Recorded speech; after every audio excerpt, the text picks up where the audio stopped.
Hello and welcome to The New Orchard. One of the key reasons why I've decided to start The New Orchard was to create space for stories about new ideas which I thought were needed to get our ever more rudderless society back on track.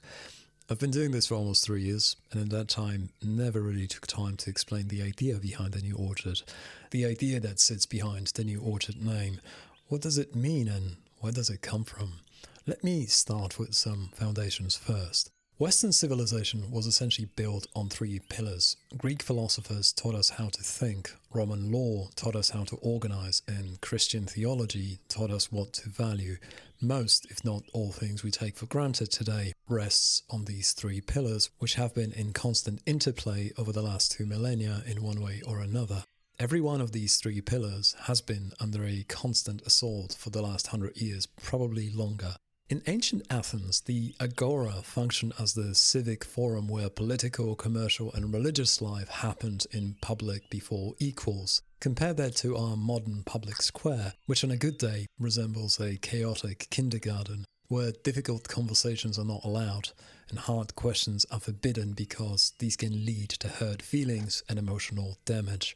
The pursuit of truth has been abandoned for the doctrine of my truth and your truth. A statement cannot be both true and false at the same time and in the same context, said Aristotle. My truth violently clashes with the foundational rules of Aristotelian logic. Once feelings outrank facts, meaningful discussion breaks down, and this is exactly what you see in modern-day discourse. In ancient Rome, citizenship was a vocation. It carried privileges and demanded serious responsibilities. In contrast, today our ruling overlords treat a passport as a proof of citizenship because, in their view, a piece of paper can and should replace a life lived by a shared standard. So it doesn't really matter what part of the world you came from and what value system powers your daily decisions. Once you get your hands on the passport, you are essentially like every other person in that country. Governments no longer ask their citizens what it is that they can do for the country. Imposition of responsibilities or even a mere suggestion of ones are deemed unjust or even worse, racist. Rome's other gift to the world was equal application of the law, a legal system which was organized into so-called body of civil law and became the structural foundation for modern legal codes across Europe and the Americas. That foundational system is being rapidly dismantled all over the Western world. Justice now is being selectively applied by skin color, political affiliation, or the levels of loyalty to the narrative imposed by the ruling elites. The rule of law is quickly turning into an intricately constructed illusion designed to fool the masses and give them this false sense of confidence that the Big Brother is looking after them. Then there's the crucifixion of Jesus Christ, an event so powerful and so incredible that it revolutionized the West's understanding of human dignity, conscience, morality, and individuals' relationship with the political authority. When the founders of the United States spoke about the individual soul and the state, they meant that individual deepest beliefs, thoughts and conscience belongs to that individual alone, and that the government has absolutely no right to control them. The state was placed under universal moral law it could not amend for its own sake. Once you start deconstructing that edifice, the authority answers to nothing higher than itself. It sees no God and no higher power, and it starts to pretend and act like it is God. That is the unfortunate state of play all over the West. France, UK, Germany, Canada, New Zealand, Australia, Sweden, and many more formerly well-functioning and impressive nation-states staring into the dark abyss of chaos. This is obviously my subjective view, and many would vehemently argue that that view is flawed and overtly pessimistic, which would be absolutely fine with me. After all, I'm a free speech absolutist, and I always welcome any and every form of criticism or free expressions, of arguments challenging my own positions. Bring it on. The reason this show is called The New Orchard stems from this simple idea that all the things that made the West unique and amazing for such a long time were picked like ripe fruit from an ancient orchard of ideas. People like Aristotle, Plato, Cicero, Eckhart, Aquinas, Galileo, Copernicus, Locke, Voltaire, Newton, Smith, Kant, Jefferson, Franklin, Einstein, and many, many, many more have been picking the fruit from that original orchard until that orchard stopped producing new tasty fruit, until the ideas stopped flowing. Therefore, it made sense to me to aspire to want to cultivate a new orchard where new, fresh and original ideas so desperately needed to get us out of the contemporary chaos can be harvested. Is that naive? Perhaps it is. A bit silly? Quite possibly, but it made a lot of sense to me when I started almost 3 years ago, and it still makes a fair amount of sense today. So I will continue looking for these ideas with my guests and putting a spotlight on things that I think matter, until it does not make sense to do so. I think it's a worthy pursuit. It's been an exciting project and so far a massive privilege connecting with seriously smart people who really wish nothing but making a positive impact on the world. Now that we've got that out of the way, let's pivot to the theme of today's interview. One thematic pillar of the new orchard, and this was always my intention from the very beginning, was to amplify stories of regenerative farmers, stories of people who have managed to exit the corporate city lifestyle, settle on a piece of fertile land, and create a more self-sufficient lifestyles with less dependency on traditional money economy. I had the incredible privilege to record an interview with Mary Berry, Wendell Berry's daughter. She's a farmer, activist, and an executive director of the Berry Center. I've interviewed Matt Wong, an acquaintance of mine and an accidental farmer who's done incredibly well running a farm and feeding his community with beautiful produce.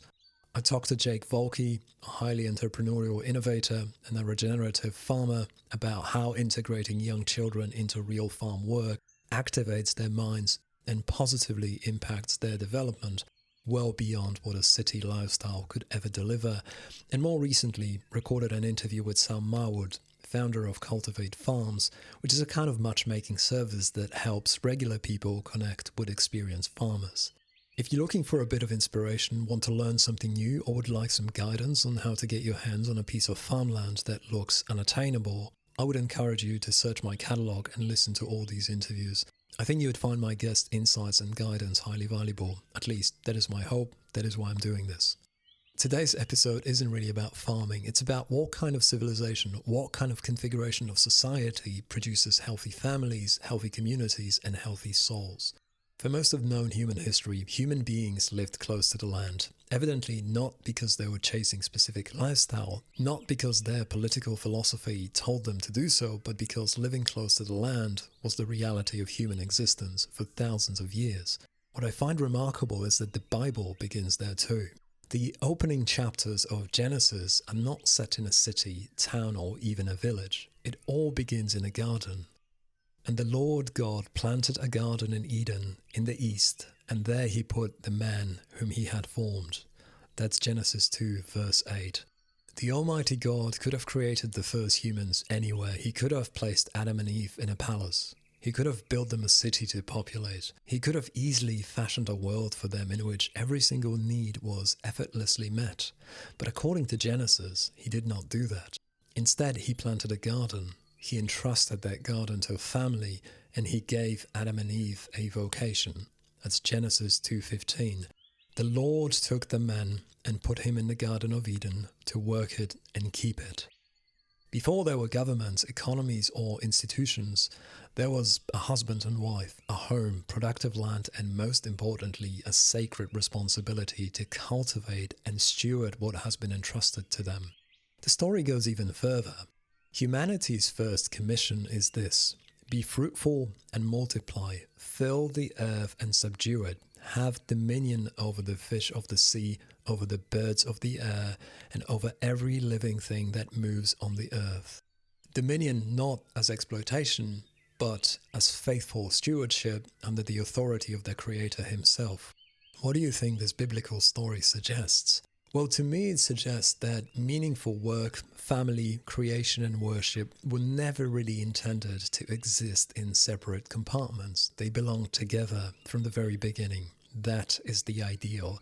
If you're really honest with yourself, and if you think about it deeply enough, you get to a somewhat uncomfortable question for the modern world. What happens when our work becomes increasingly detached from the natural world, and what happens when families become disconnected from productive life.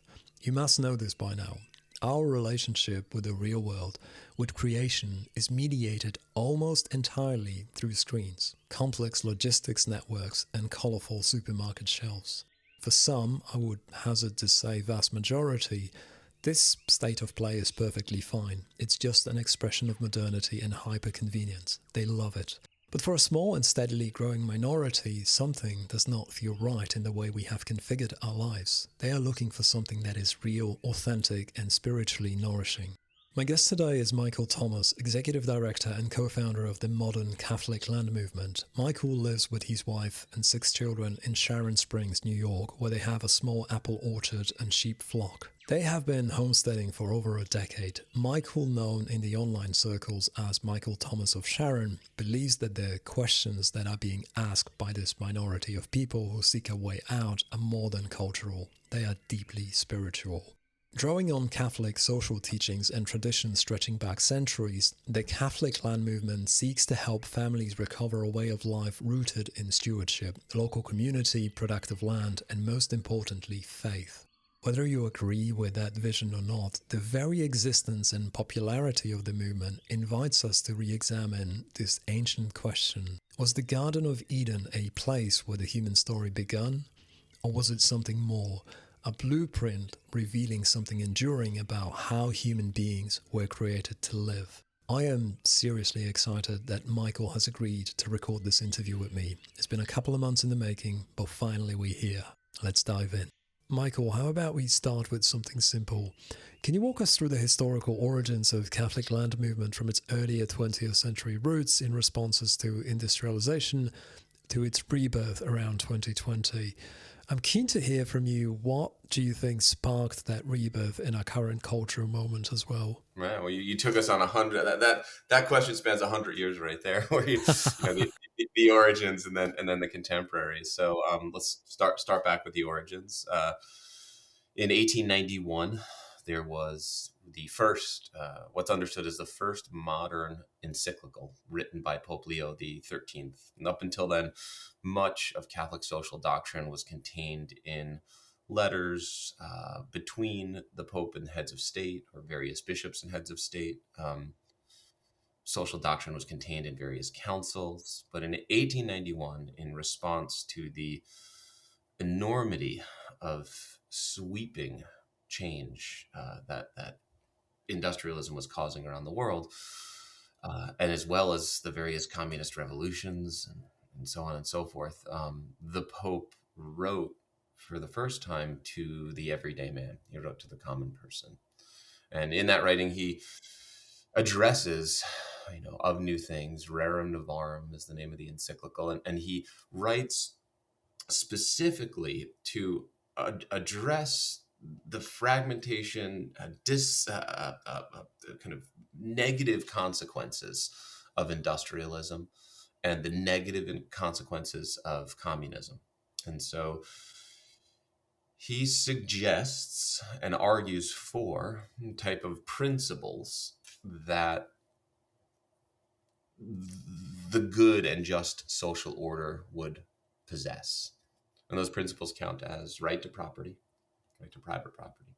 He makes a natural law argument for the right to private property, right to its productive use, right to dignified labor, right to association, and then what we would understand is like a modern encyclicals call a preferential treatment of the poor, but but that the civil authority has a duty to the least amongst us. We mustn't leave people behind.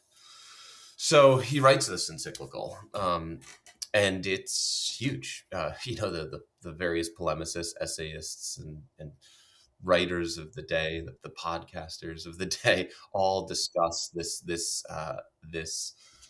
encyclical, and a scheme kind of derives from it. A type of ideology is pieced together from it, that guarantees or attempts to create a type of social philosophy that prioritizes the principles laid out in Rerum Novarum, and that social philosophy is given the name distributism. And further, then, if you have a social philosophy, it's great on paper, but you must have, in order to make any type of change, you must have social action. And so the Catholic land movement grew out of an attempt to pull together a rubric of social action for practical distributism. And so what did they do? They created various associations that attempted to return property into the hands of men, into the hands of families, and to give them the skills necessary to make that property productive in primary things: water, food, fuel, shelter, clothing, these kind of basic things. So they set up what we would understand as workshops or public teach-ins, where they taught people how to raise pigs, or you know grow grain, or I don't know, make cheese, butcher chickens, like whatever it was. They taught these workshops, and they trained people in basic skills for productive property ownership. And then they bonded together an association to create pathways for ownership, whether it was loan programs, or access to land programs, internships, whatever it was.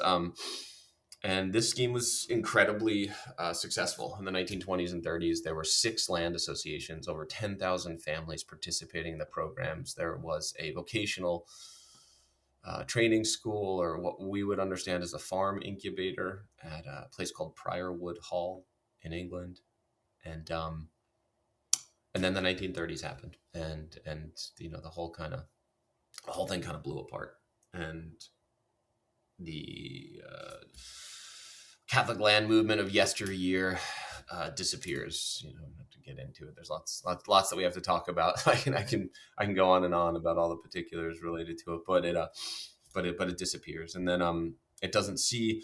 We see kind of resurgences of Back to the Land. Right, Back to the Land is this unique response to kind of liberal economy and technocratic managerialism, and it doesn't ever truly disappear from people. I think we can look at like any generation, and you see blips of people saying, "Hey, let's just get simple again, and let's get back to the land." There's the common little aphorism is "touch grass" nowadays, right? But this thing exists over and over again. It exists in the hippie movements. It exists in the appropriate technologies movements of the 80s and 90s. It exists across a spectrum of politics. It's there. But it has some, I shouldn't say nowhere, there's some manifests of it with a Catholic flavor, with, a Catholic ontological framework that holds it Back to the Land movement. You have the Dorothy Day Catholic Workers Movement. They have a couple, what kind of Catholic worker farms. Then you have Father Lagudi in the 60s, I believe 50s and 60s. You have some manifests of it as far as, Catholic, but you don't have anything as big as the land movement was in the 1920s and 30s. And then about 6 or 7 years ago at this point, I was homesteading with my wife. I've been kind of living on the same farm for 13 years now, planting apple trees and growing a big garden and raising sheep. And we don't grow 100% of all of our food, but a good bit of it. We heat by firewood and so on, and so we live simply in what would be understood as escape some of the technological clutches of modernity. And so in any event, I, through my process of homesteading, have a powerful reversion to my Catholic roots. And so after that reversion takes place, I'd love to maybe talk about that more later, but I look into history. I've always loved to read, and I look into history and I say, where have other people, through a process of deep contact with the created world, had a type of reversion to Catholicism, or how does Catholicism match up with agrarianism? And in doing my research, I find the Catholic land movement of yesteryear.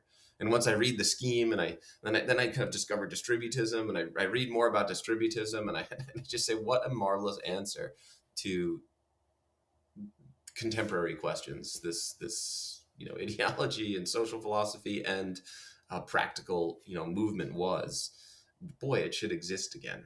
And then so I set myself with a handful of other people trying to make it exist again, and boy, were we successful. We've it's just grown and grown and grown from only of shit.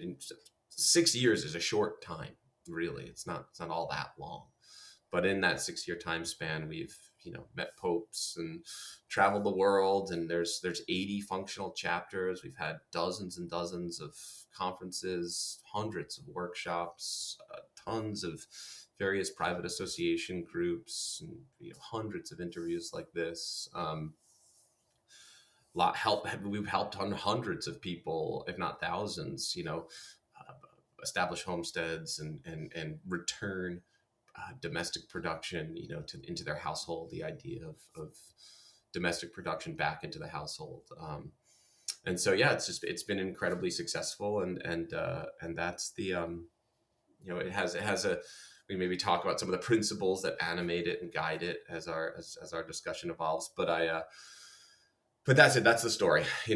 Came out of the distributist movement in the 1920s, disappears during World War II, reappears in the about 6 years ago in upstate New York, and then really sets itself. The contemporary movement just picked up the rubrics of yesteryear, the rubrics of social action of yesteryear. We did not reinvent anything. We still have the same mission statement.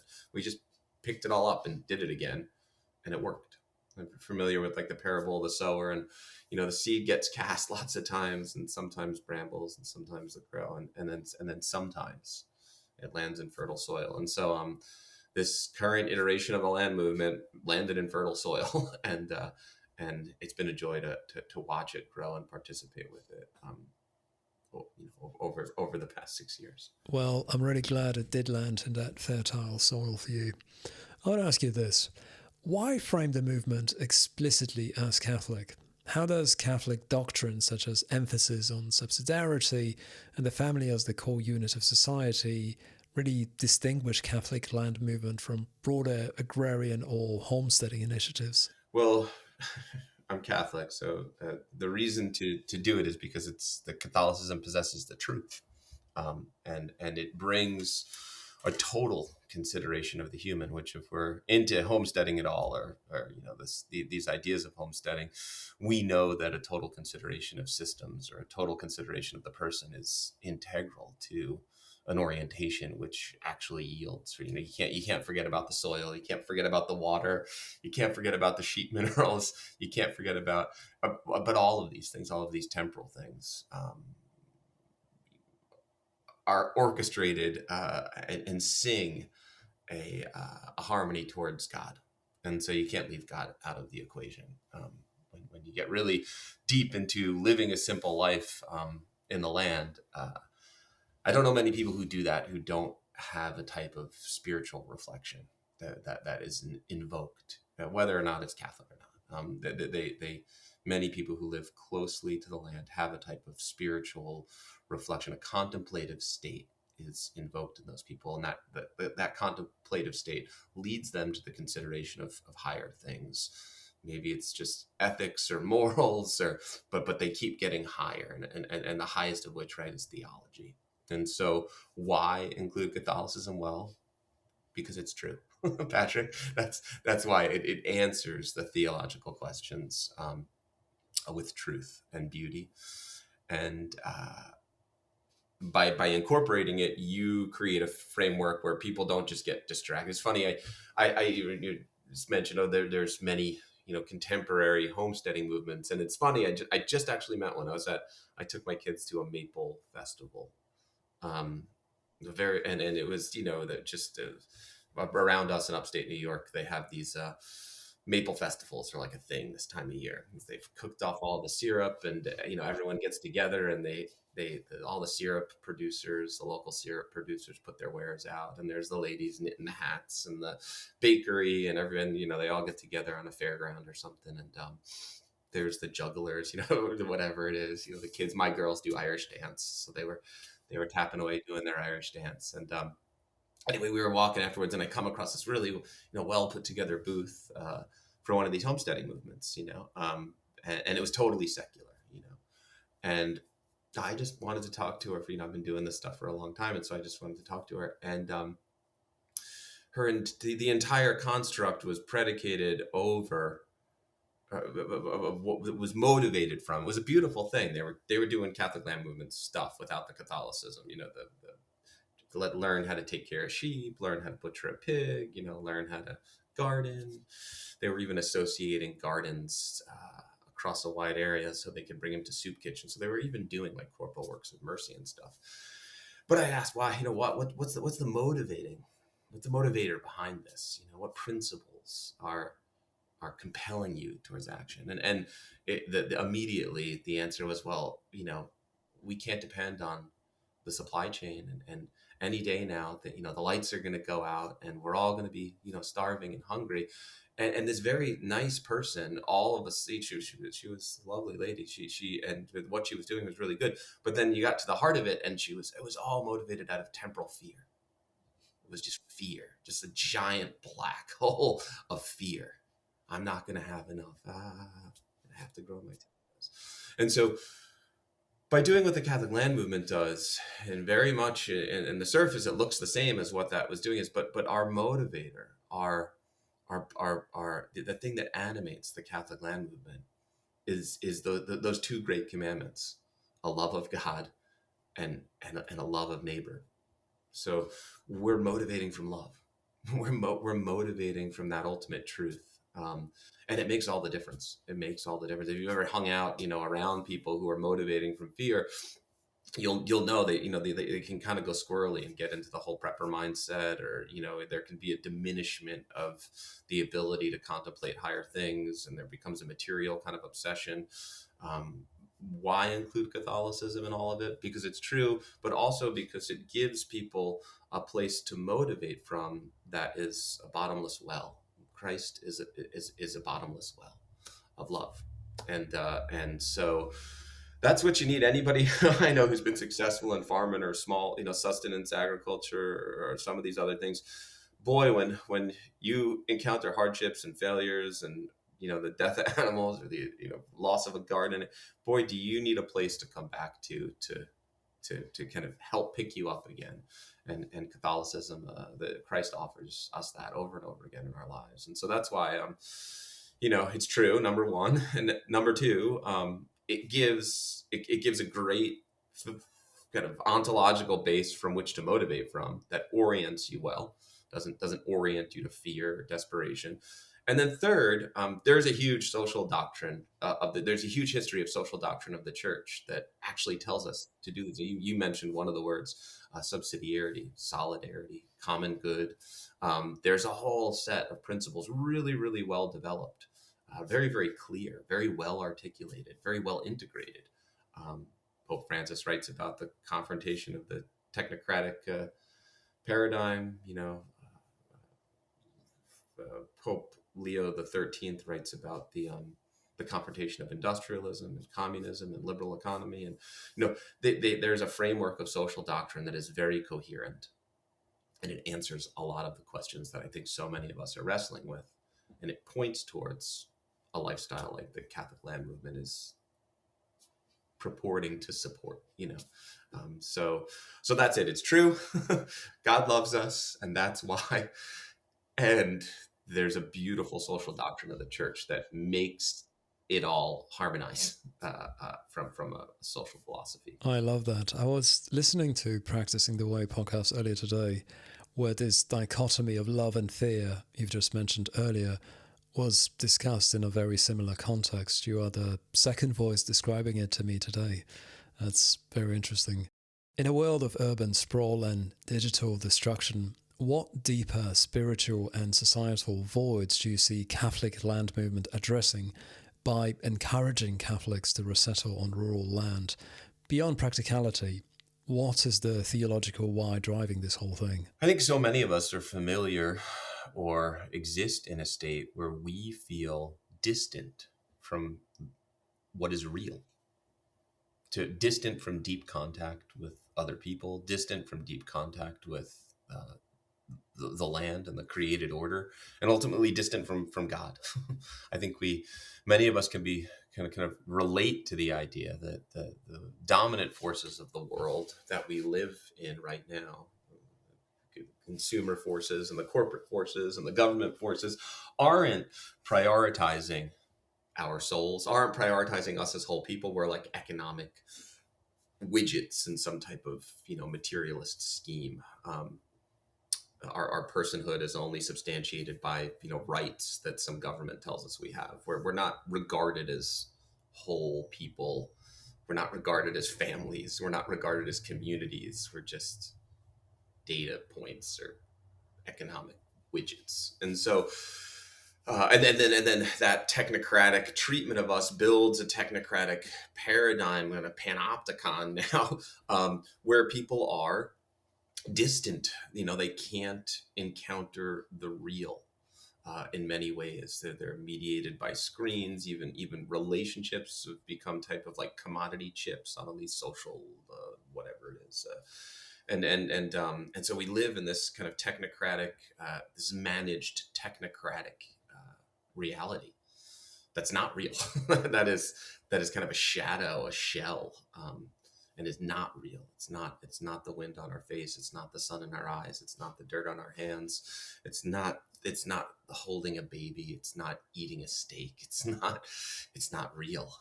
And many of us, I believe many people in that technocratic paradigm of modernity, feel a yearning, feel a deep yearning for something different, something deeper. And so what the land movement does is help people make a first step from where they are with what they have into contact with the real. And in that contact with the real, there is an order. When you get out into reality, there's an order of things. And that order, we have a place in. Your total person has a place in that order. There's a great symphony of being waiting outside in the sunlight, as we crawl out of Plato's cave and get out into the sunlight. And so that order of being, once you participate with it, it shapes your dispositions, it shapes your intellect, it shapes your habits, and it shapes your character. And our place within that order is one of, old scripture is going to call it dominion. I think in modern kind of lexicon, a better shaping, a better word I think that resonates would be, although I like dominion, but would be stewardship, right? Our place as humans within this beautiful created order is a place of stewardship. We have, it's clear and evident to people who begin to take care of the place or care about the place around them, that we have a responsibility to take care. This even manifests in like the most secular, environmentalists or whatever it is, that there's this deep, compelling nature of the human experience to take care of places and to love them deeply and to love people deeply. And so the theological why is that once we come into encounter with the real, we, in a sincere way, it orders us, it orders who we are, it orders what we pay attention to and the way we think about ourselves and the world. And once that order is rightly tuned, the human is compelled towards the contemplation of higher things. And with that comes the invitation of grace, that we look for, we seek the beatific vision. We want to know God. We want to know that thing out there, in us and through us and all over. What is that, And so, that's theologically, I can get into the particulars of, Christian theology of, the whatever, denying the excesses of the body and the fleetingness of this world and all, thrift and, faith, hope, charity, and the rest of it. But I think for probably a listener that maybe is not Catholic or not Christian, that what I just explained, right, where you're leaving a technocratic paradigm, and this is a process of humans that has been talked about. I mentioned Plato's cave, right? This is like ancient, but like we leave our delusions, we come in contact with the real. The light of that real world orders us, and that ordering compels us to the contemplation of higher things, which then seeks God. And that's actually what being human's about. That seeking of God is actually what defines us as humans. That soul, that the soul, and how the soul is compelled to God. That is the human journey. And so that's the theology guiding the land movement, is that people need practical steps in order to kind of get out of that technocratic paradigm. How do I do it? How do I touch grass? That's really the question, right? How do I? I know I have to. How do I do it? The people really don't even know how. And so the land movement exists to kind of help people take that first step.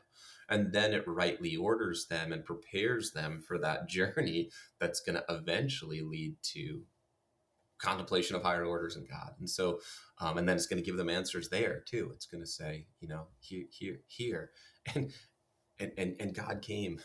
God came as a man named Jesus 2,000 years ago, and there's more to the story.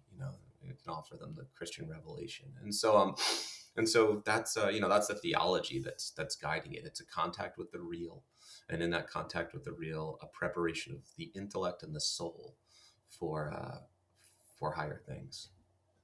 The world seems to continue on its path of secularization, but the truth of the matter is that more and more people seem to be bucking the trend and finding their path into religion and God. Do you notice that happening around where you live as well? Yeah, no, I mean, secular presupposes that atheism is a tenable position, and the I think the reality that people are waking up to is that atheism is not a tenable position. It's that you can't. That's not. That you can't really be an atheist. It doesn't really exist. You believe in something, and so it's whether or not are you aware of it. Are you aware of what you believe is really the question. Are you aware of the God that you worship?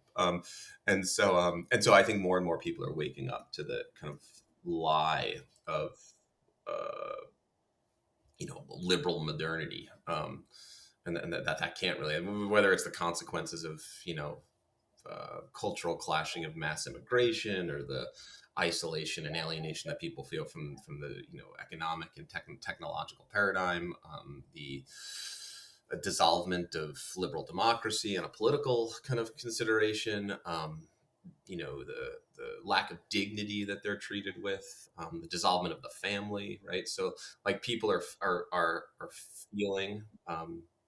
feeling all these things, and so and they're all kind of they're grow. Everyone loves to. There's this grand prideful thing of like I live in the great age of turning over. I'm living through end times. This pops up in Christian circles often, but this whole idea that like, oh, the time I'm living in is so spectacular, humans have been doing the same thing for Roman empires and English empires. We're not special. And they've been revealing the same truths with so many words in different ways throughout the ages. And so I do think that we are at a cusp in one of these kind of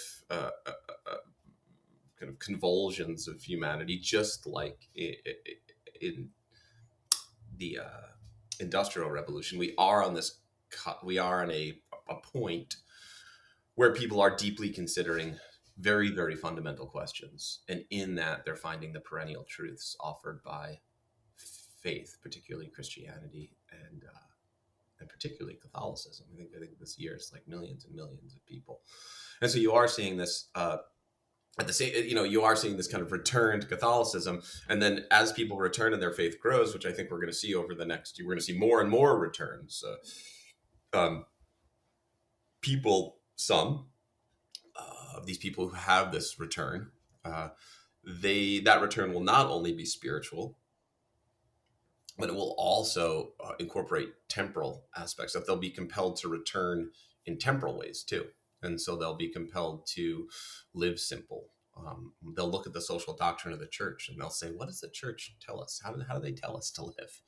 And then in that they'll be compelled towards consideration that either looks like or is Catholic land movement oriented stuff. And so the beautiful thing about Catholic land movement is that it's not aggregating people to then tell them, you need to participate in voting for the right guy to save you, or the right set of policy is going to save you, or the right, whatever. It's like Dostoevsky, it's telling you that the battle is across your own heart, and it has to do with the way that you look at the world, the way that your family is ordered, the way that your home, what do you make in your home, what do you consume, the water, the food, the clothes, all these things, all these kind of bottom up elements of cultural and social order are really important to pay attention to, because they define our our our existence in many ways, and here, and that there's a right way, there's a way to look at them where we can embody themes of love, charity, hope. Uh, there's methods, subsidiarity, solidarity. There's the idea of common good. There's ways to incorporate that in those bottom up relationships, those very basic relationships. There's a way to orient them and construct them in a way that is beautiful and good.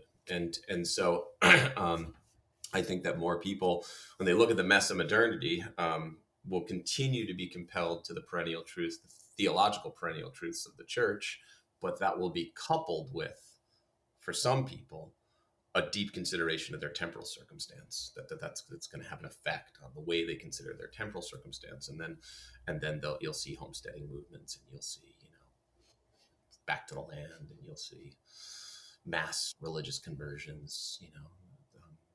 That's what we're seeing right now, right? That's essentially what we're seeing right now. I think it's only going to pick up as more and more of the mass comes off of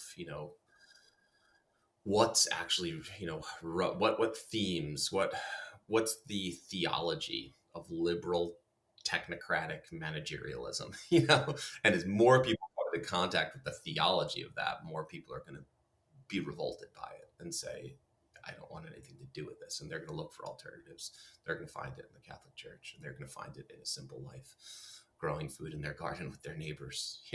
That's where they're going to find the answers. Yes, of course, that makes a lot of sense. The Jeffersonian agrarian model envisions a republic of independent farmers as the backbone of citizenship and virtue. I'm wondering, how does Catholic land movement echo or adapt this ideal to foster distinctly Catholic vision of self-sufficiency and community? There are three core themes. I've mentioned them probably, once or twice already in our discussion, but there are three core themes of Catholic social doctrine, and they count as solidarity, subsidiarity, and common good. So those are the three major themes of Catholic social doctrine. And if we look at subsidiarity, which is defined in Catholic social doctrine in a particular encyclical called Quadragesimo Anno, Pope Pius XI, as a higher authority should not intervene in the functions of a lower authority unnecessarily. That if a lower authority is sufficient in effectuating an action, then its authority should not be interfered with from a higher authority. And this creates a consequence of like pushing everything down to the lowest authority necessary to get things done. And if we think about the from the Christian theological perspective, how does God love us? What is one of the chief aspects of God's love? It's free will. He gives us free will. And that's one of the chief ways that he loves us. He allows us to make our choices. And so when you look at, this idea of free will can be looked at through that lens of subsidiarity, that he's pushing the authority down to the lowest level, our wretched souls. He's giving us authority at this lower level and not intervening. in unless we ask for that intervention. But maybe sometimes when we don't. But in any event, the the uh, the idea that free will is linked to subsidiarity. Um, and that subsidiarity is linked to, well, if I'm going to push things down to the lowest level, what is the lowest level? What's the lowest unit of that society flows from? It's the family. And what's the lowest level of the family's authority? Well, it's in the immediate property they own, right? And what is deep participation with the immediate property you own? That's called a garden. That's called a farm. That's called a house. um, and so by starting there, and focusing there, you can create patterns of productivity and kind of social existence that are sufficient in many ways, to produce right. We talked about in the beginning how that this contact with the deep creates a kind of rightly ordered person in a way. If you have a collection of these rightly ordered people, well, then you have a rightly ordered community, and then you have a rightly ordered society. And I think that this is what Jefferson was getting at, is that it's necessary for the nation to retain an agrarian kind of disposition, virtue on one side, which I would say is the contemplation of higher things, virtue. And then on the other side, just the temporal and economic order. And in the same way in America, we have what's it called? There's a common understanding in America that 2A, the gun laws in America provide a type of temporal consequence that is a type of leveler. Like America can't lose its freedom because we all have guns. Well, the same exact polemic and arch can be applied to a garden. You can't. Everyone can't lose their sovereignty if we can supply for ourselves on a little piece of land in direct participation with our neighbors. There's no need. In fact, I think it's paragraph 12 in Rerum Novarum, Pope Leo the 13th says that man's needs, that's 12 or 9, I don't know. Man's needs do not die out. They are continually renewed. He's talking about our temporal needs, our physical needs. Man's needs do not die out. They are continually renewed. And in that continual renewal, God had to give us a satisfaction. How do we satisfy these needs that are always abounding in us? Hunger, thirst, warmth. And he gives us that satisfaction. He gives us his mercy around those temporal things in the soil, in the earth. And so our connection to satisfy those needs with the earth, the right to do that, precedes the right of any state. That the state only derives its authority from protecting that right, that right to property and participate. It's a natural law argument for the right to property. And so, but it's brilliant because it comes back to the Jeffersonian kind of stuff. I think that the question that you're asking, which is a rightly ordered society, is one in which the rights of property and its productive use are prioritized. That is the fundamental block on which the social order is built on. If a social order and a civic authority isn't protecting my right to property, what are they here for? Why do we have them at all? And it can't protect that fundamental right. So, in any event, Jefferson, I think, was very much onto something with the idea of agrarianism providing the framework for a healthy social order. It does so because it's speaking to those fundamental rights: the right to property and the right to its productive use. Oh, he was definitely onto something, that's for sure. Michael, looking back, what personal experiences or revelations led key figures like yourself to champion Catholic land movement? Was there a pivotal moment where the call to rural resettlement felt like a divine imperative for you? Not a pivotal moment, but I spoke lightly about it. I've spoken about this in other interviews, but I was a cradle Catholic. But my family, like many kind of modern families, our Catholicism was cultural. It wasn't. There was the framework of our cultural life was Catholic, but the idea of prayer or mental prayer or theology or spiritual life wasn't really present in my household. It was just like we, went to church on Christmas and Easter. We kind of that's about it. Never said a prayer at dinner. Never contemplated God with my parents or anything like this. It was just cultural from leftover cultural framework was all that was there. There's strength in that leftover cultural framework, but it wasn't a participation with being Catholic in any type of intellectual or spiritual way. And so um, I get to like I always am compelled throughout my life. I did not grow up on a farm. I grew up in the middle of the suburbs. I grew up in a very, my joke is always that they grew me in a vat in Levittown, like this one of these post-war. I grew up in one of the post-war like cookie cutter. They gave all the GIs like those little tiny ticky tack houses. So I grew up in one of these guys, and so I don't know what happened to me, but I've always kind of not fit the mold. I left high school early, but I was compelled towards social action. Actually, one of the things that I relate to Paul King's North on is uh, is that when we brought him up, so it's good to talk about him a little bit more, is that arch. I followed the same arch that he followed, in that ideas of subsidiarity, ideas of localism, ideas of, justice, an integrated understanding of ecology. All these themes were very, very much present on the left politically. And they've migrated to now become a type of like right wing disposition in the contemporary. And I think we've all seen that migration. You have like those themes are present in like the WTO protests of the 1990s, and now they're present in Trumpian populism in America in the contemporary. So I made that shift in my life too, just kind of searching for what's real.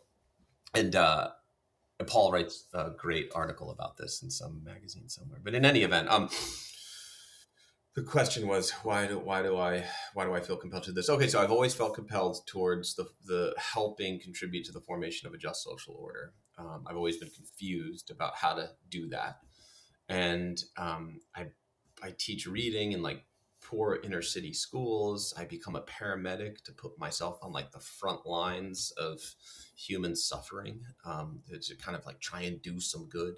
I organize housing co-ops and all kind. I'm very busy in my 20s with like stuff. And eventually I come to a point where I feel it reaches a pivotal moment where a man that was part of my community was gunned down on my stoop, and he dies kind of in my arms. And I just am like, man, I got small kids now. I'm in this really kind of rough neighborhood riddled by gun violence. Like I gotta get out of here. I can't, I can make this choice for myself to put myself on the front line, but it's not right for me to make that choice for this little baby.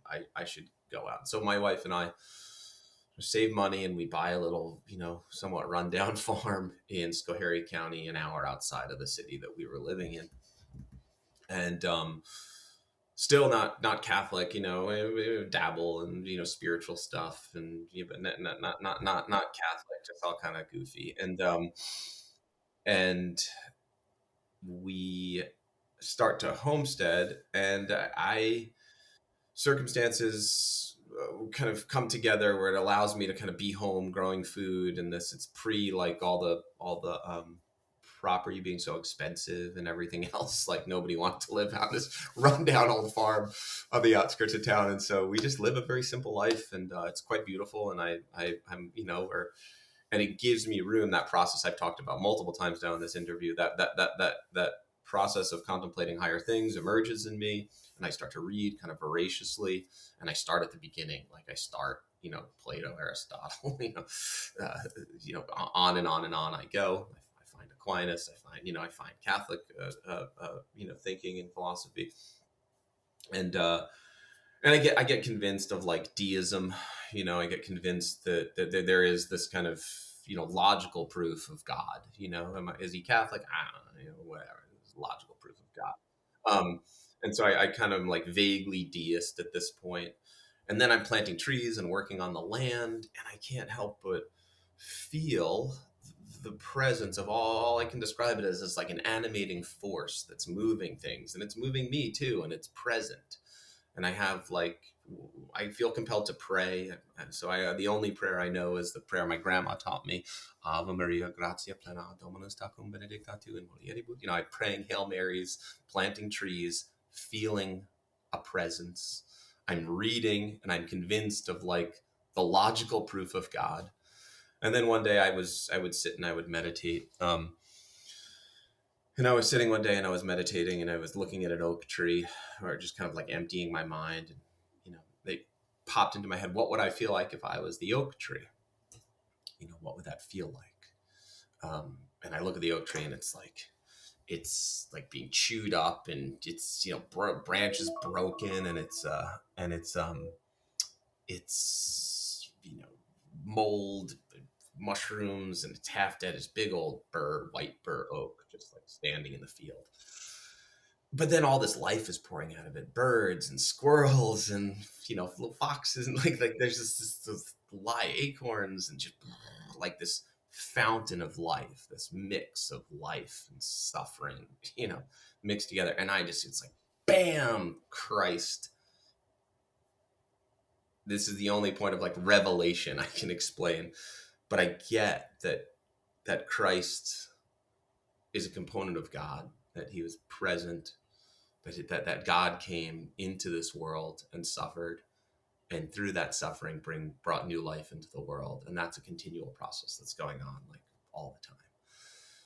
And so I'm like, wham, so now I have three parts. I have a logical understanding, an argument for God, the feeling of like some type of divine presence, and now wham, like Christ, this process of suffering and renewal.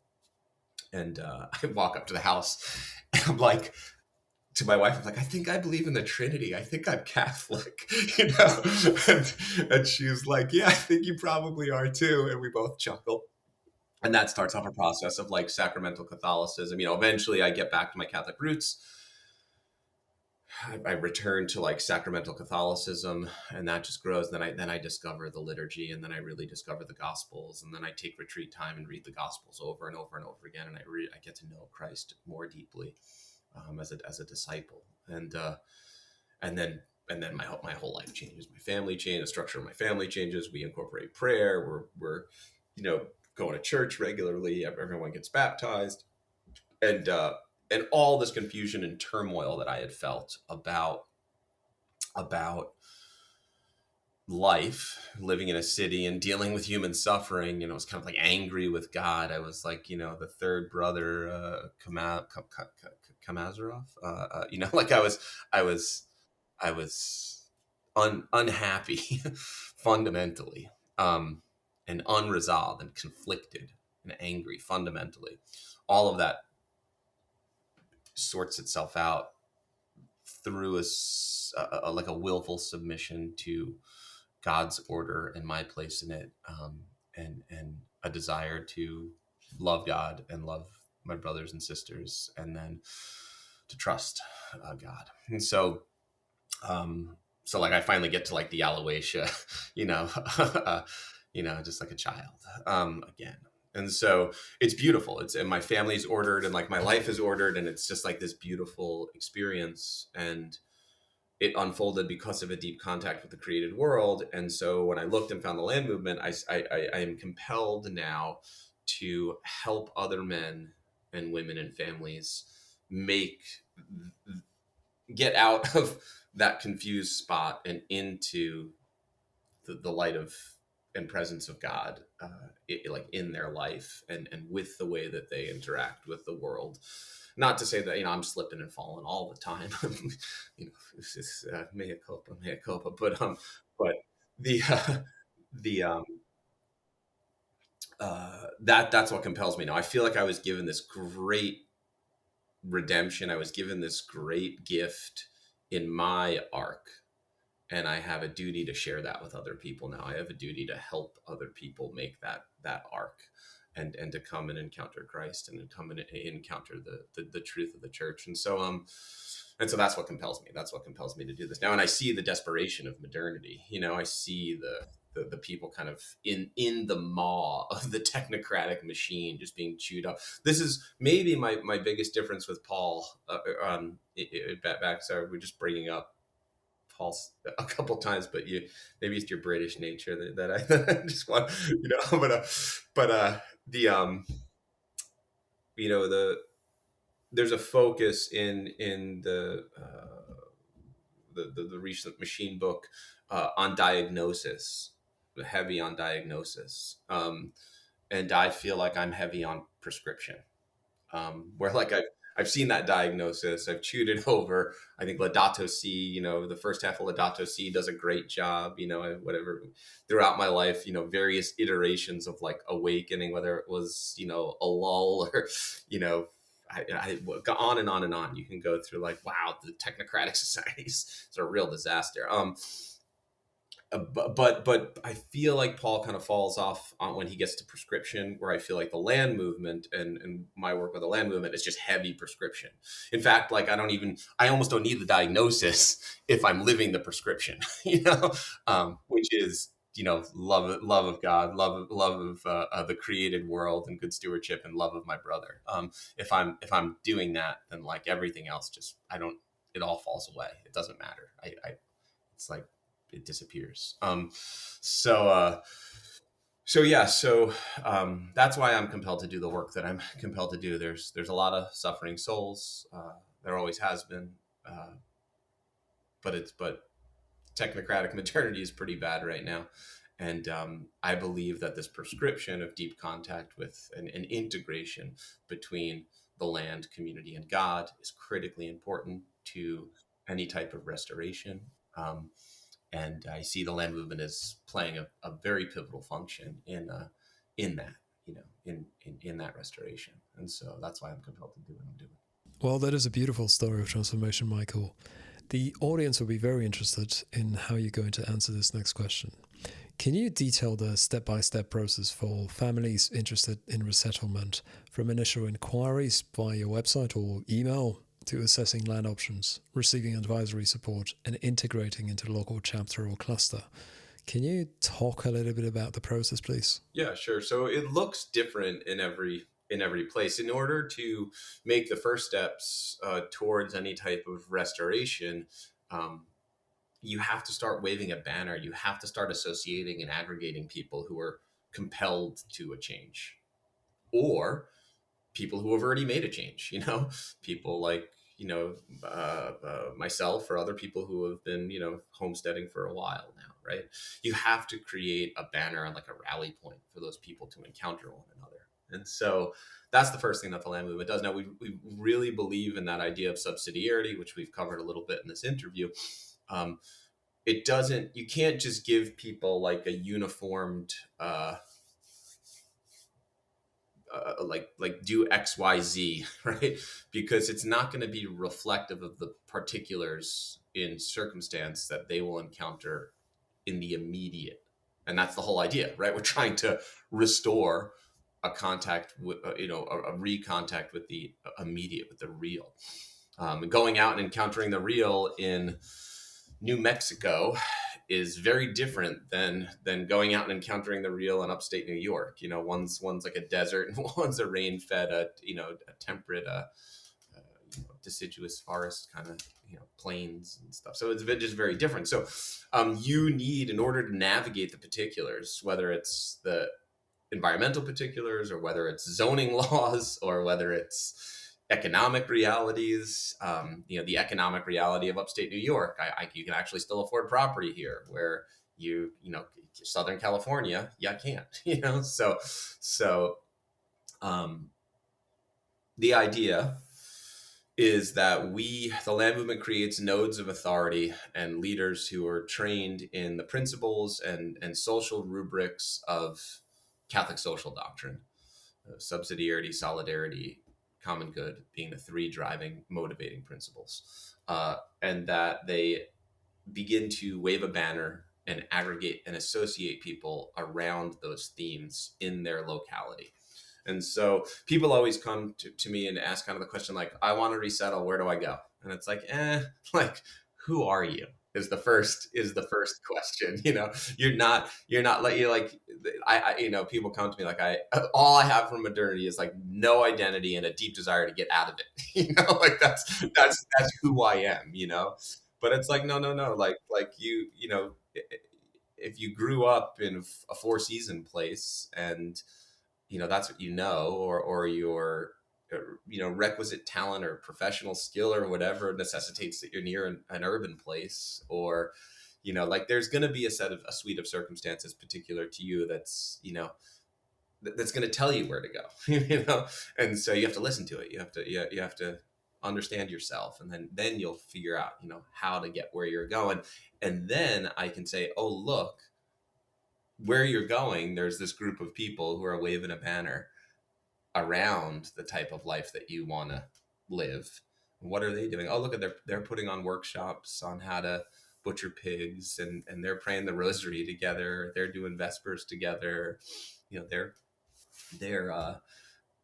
have potlucks every whatever. They'll look at they have a community land trust, or they have a private membership association where all these things have been facilitated through the life of the chapter that we can then plug people into. But they look different in every single place that the chapter exists, and there's some regular forms. So the land movement gives people on our leadership team, like, here's how to put on a workshop, here's how to wave the banner, we have some digital tools, here's a database that you can plug into so you can manage contacts, here's best practice for, we teach people grassroots organizing essentially. And so that the scheme works really, really well, where you kind of create a local node of authority, give them tools around grassroots organizing, give them guidance around formation and principles, point them towards Catholic social doctrine, point them towards distributist social philosophy, and then help them uncover what's there right in their own neighborhood, and then also associate them to the greater network, which can create a fulcrum of resources for local organizing or social contact, or so like you wouldn't necessarily have found me and been interested in interviewing me if the whole land movement thing wasn't going on, right? And then through this interview, someone listens to it, and somebody in your audience is like, let me find my chapter. Let's see if there's a chapter near me. Oh no, there's not a chapter near me.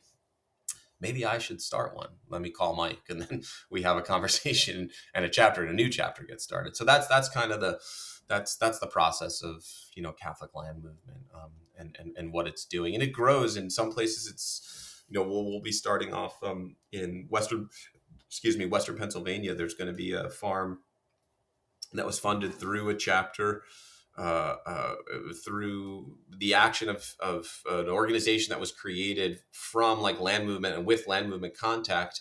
They're going to have a whole what we call a demonstration farm, where they're going to several families are all going to like live around this demonstration farm that is going to be producing beef in a type of like regenerative agriculture process. Or the fellas in Arkansas, who their chapter is putting together a storefront where they're going to market some of like the honeys and jams and craft goods that the people associated with the chapter create. Or to Indiana, where the fellows in Indiana host the national conference, and it's a big part of their yearly cycle for a retreat center that they run. Or to California, where there's a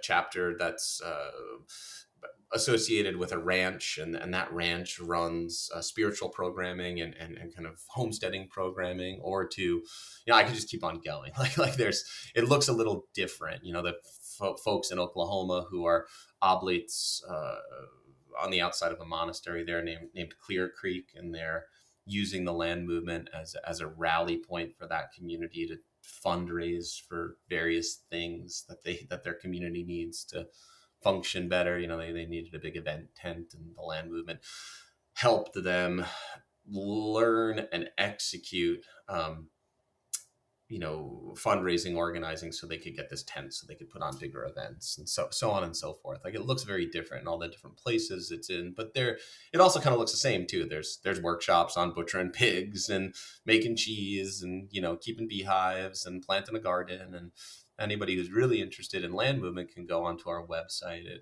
catholiclandmovement.info and look at the events page. That'll give you an understanding of kind of like the in-person encounters that the land movement is facilitating. For all you listening, that website that Michael just mentioned is catholiclandmovement.info, and you'll find that link in the show notes as well, so check it out. Michael, with over 60 chapters across the US, Australia, Poland, the UK, Portugal, an emerging one like the one in Canada, what key locations are active? And how do you match families to suitable rural areas based on factors like climate, community size, or access to traditional Catholic resources? The land movement, is good to say that the land movement is, while it started off in America, it's become an international movement, especially since it's like the church is universal and international. Back in November, this past November, the current Pope Leo XIV, wrote a letter of support for the land movement, which was a massive catalyst to international development. And so, like you just said, I we took a break in between our questions, and I popped into the email box just to look at it because I see the ticker going up, and it's like Brazil wrote me, Argentina wrote me, like there's a whole bunch of stuff. So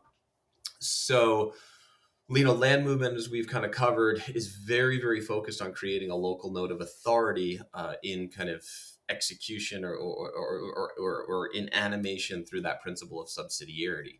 And that means that once that node of authority is created, like the things that go on there look a little bit different. You're in Australia. There's 2 chapters in Australia right now. I think they're both on the south side. They put on a conference this past fall. They had like a whole day conference, and then there's another chapter that I've had light contact with. We've talked a bunch of times, but I should. It's just a good reminder that I should talk to the other Australian chapter.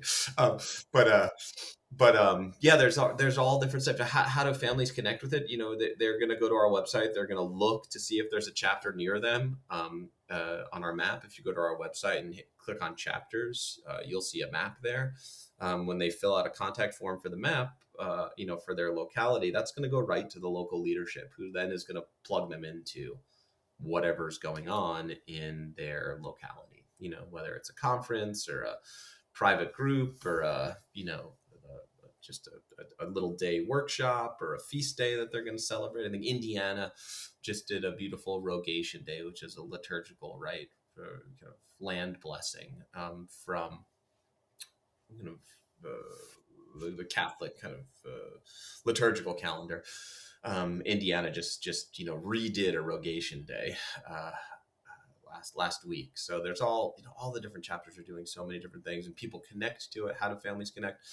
Initially, that first step is through the website, but then hopefully after that, we've been intentful in we have a little bit of a YouTube channel. We have we do interviews like this, but the land movement is always a tension of we don't want to create content enough. We don't want to create community or communication enough that the digital realm feels like a satisfaction.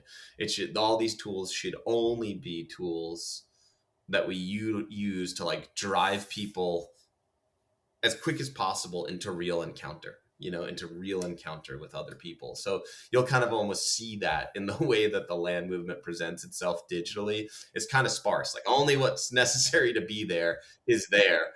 And then we get you right into contact with your neighbors. That's the goal. That is a very good way to go about it, I guess. Catholic land movement essentially has 4 key pillars. These are resettlement, education, fellowship, and glorification. I want to ask you about the education pillar, which focuses on skills like agriculture and crafts. How do these practical trainings tie into deeper formation, perhaps drawing from Wendell Berry's ideas on embodied knowledge, or Jefferson's belief in manual labor's moral value? The education pillar of the land movement has two sides to it, where there's practical and then there's principle. So a chapter might come together and we might, you know, butcher a pig together.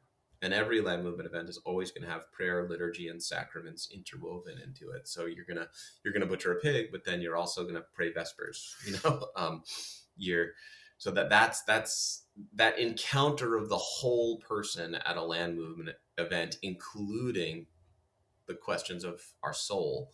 That's what you're going to get. So you get this kind of broader than rather than just like a permaculture class where those other questions of like totality of human experience aren't involved.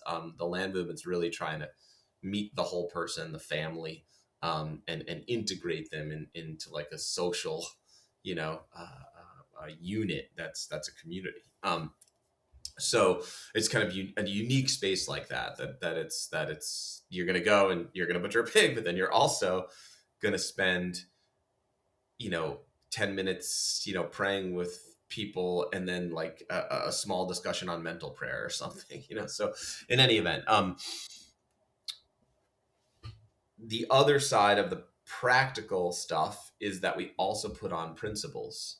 So we will have events where it's a conversation like this, right? It's a panel on distributism, or it's a panel on, Catholic concepts of free will, or it's a Dominican monk talking about, Father Vincent McNabb's life, or, there's principles and history that we also teach. And so a chapter is toggling between those two things. They're like, one class is book reading where they're discussing Paul Kingsnorth's new book or something, or and then the next is we're all getting together to butcher chickens or put someone's garden in or something like this. And the life of the chapter toggles between these two forms of public event. So that formation of like the other parts is very present in just the format of organizing. You're not just focused solely on the practical and material. You're also wrestling with other ideas as well. Ideas. And so yeah. And this next question was not really in the original mix, but it just pops into my head. Families in your community who do successfully get their hands on a piece of land and who, after a few years, become self-sufficient or more independent, would you be able to tell me how much are they, on average, being able to pull out of the traditional money economy? And just to flesh this out for you a little bit, when you're a big industrial farmer, you're very much tied to the money economy. Massive investments, ton of equipment, chemical fertilizers, massive power and water bills, and so on. Lots of pressure to keep that money flowing. Obviously, what we're discussing here today is different. It's a different model, different scales. Just wondering about your observations, really. Yeah, I think that my wife and I were just talking yesterday about how my wife like ran a couple like side business things that she was doing, and we were just talking about how we're finally at a point this year where it's like she's not doing any of that anymore, and her primary focus is like the household and domestic life, and an exercise of like a certain degree of thrift to enable that, and that's your focus. That's where that's exercising thrift and making stuff at home, like that's a focus. And so which answers some of the money questions. But so in my own life, to a certain degree, we've been successful. We get, I still have to pay a mortgage, I still have property tax, I still have to have a job. Myself is a unique situation because I worked up until like 2 months ago. I was working for a construction company. I was doing residential construction management. That was my job. And but just 2 months ago, the land movement became my full time job. So I have a unique thing where like this is what I do. This is the land movement's my job now. So I'm a unique case. I think that the land movement does have a focus on, given the principles that we're motivating from, it does have a focus on what we would call sustenance agriculture, primarily producing for your household first and then your community, where industrial farming has a type of focus on market service, right? You're producing for a market that then generates a secondary wage, which you go then back out and buy primary things. So the land movement is attempting to get people in contact with primary things without the intermediary market or the secondary wage that's generated from that participation. So, however, many people who have a well-developed skill set of sustenance agriculture are also market farmers. So they have, there's like this overlap and a muddling with that in the actual. But the principle is that the land movement is focused on sustenance agriculture. That's not to say we don't. So if you go to our national conference this year, there's going to be workshops on like how to have a market garden. How to take your garden from a home garden to a market garden, and actually make some money on gardening. What does that look like? What should you grow? How does it work? There's some focus there because economics is a part of household management. I mean, the word economics comes from the idea of household management. The word, the etymology of the word is household management. And so there's this, there's an integration between the two things. In my years of land movement organizing and the thousands of relationships or encounters that I've had with people, I have only met one family, one, that doesn't live by electricity, doesn't own a car, doesn't have any debt, grows all their food by draft agriculture, doesn't purchase any outside food, makes all their clothes. There's one family I've met that's like, and that's thousands and thousands of interaction, people I've encountered. So that ideal of like, I'm totally going to be removed from is really largely a fantasy. Nobody that people don't get there, but the idea that you can increase domestic productivity and that through that increase in domestic productivity, you can exercise a type of formation for yourself and the order of your family, and that has a recursive effect on everything around you, including your own your life to the greatest levels of social order and civic authority. That's true. So a lot of people are on some spectrum of that. For me and my family, it's like we raise a ton of sheep. We grow in certain parts of the year. We'll like grow our salad greens. I'm actually doing less and less gardening as time goes on now, and focusing more and more just on like orchard and sheep, because that's like I'm switching over all my garden boxes right now to just be like nursery beds for apple trees. And so everybody's like on a different spectrum of that kind of household organization. Sometimes people are really, really well developed, independent homestead where they're doing like, tons of stuff. And then sometimes people come to the land movement and they're just like, it's the first time they've ever touched a garden. It's the first time they've ever built a chicken coop or something like this. So there's definitely a big spectrum, but it's important to say that idealized dream of completely like off grid, no practical contact with the modern world in any kind of way, I've only seen it once. Yeah, that is very impressive, that one family that you've just described. Yes, yeah. Oh, it's an immense, I think, personal fortitude of those people, and a deep willingness to suffer and encounter hardship that I don't think like most people are prepared to. They don't have the spiritual formation to incur that type of like reality. Indeed, that makes them a very unique family. All right, moving on. What prerequisites or criteria do you need to have for joining or starting a chapter, such as faith commitment, family status, or skill levels? And how does the volunteer led orientation process work to equip these new leaders with solid information, coaching, and development tools? Anybody can attend a land movement event. So there's no like nobody, you can't show up to a land movement event unless you're there actively trying to like we've had certain times where like clerics from other religions want to come to a land movement event, and we've said no to that. Like you can't. We're not, it's an association for Catholics. It's like you're not going to be a Jew and join the Knights of Columbus. Like it doesn't. Like it doesn't jive. But we're also not like, we don't wait at the farm gate for a land movement event. And when people show up, we're like, recite the Nicene Creed, we're not, filtering. It's like a church, anybody can come in, so, so, so that's the answer for the public event. It's really open to anybody. It's a public event. To lead a chapter, you have to be a baptized, confirmed Catholic in good standing. You have to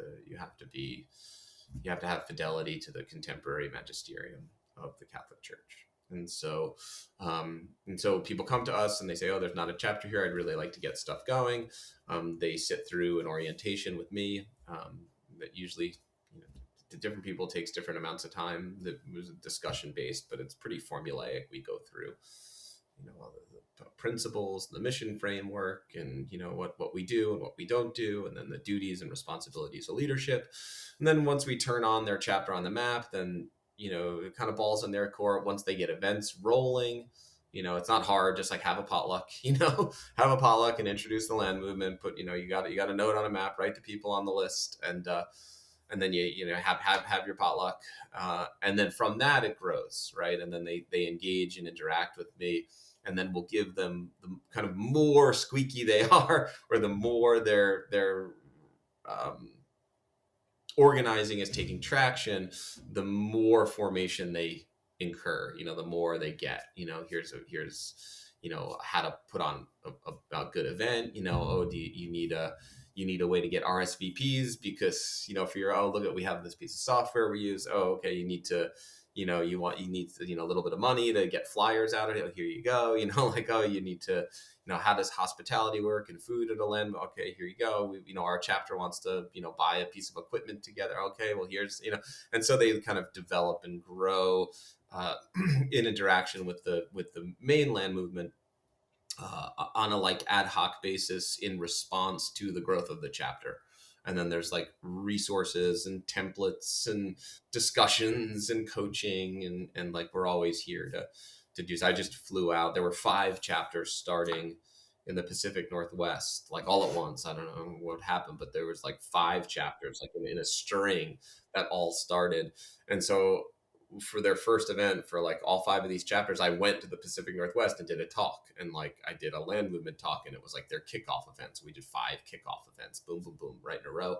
That was just the circumstance of that one, but like, we didn't charge them anything to like send me out there. We asked them to fundraise if they could help contribute to the plane ticket or whatever, but like we didn't like charge them any money for, the speaking or anything like this. Just so it looks different in different places, but it involves coaching. It involves real material resource. It involves kind of rubrics and frameworks of how to put on an event, how to organize a discussion group, how to what do you need to have a successful land movement event, what should be there. We kind of help give people those rubrics and coach them.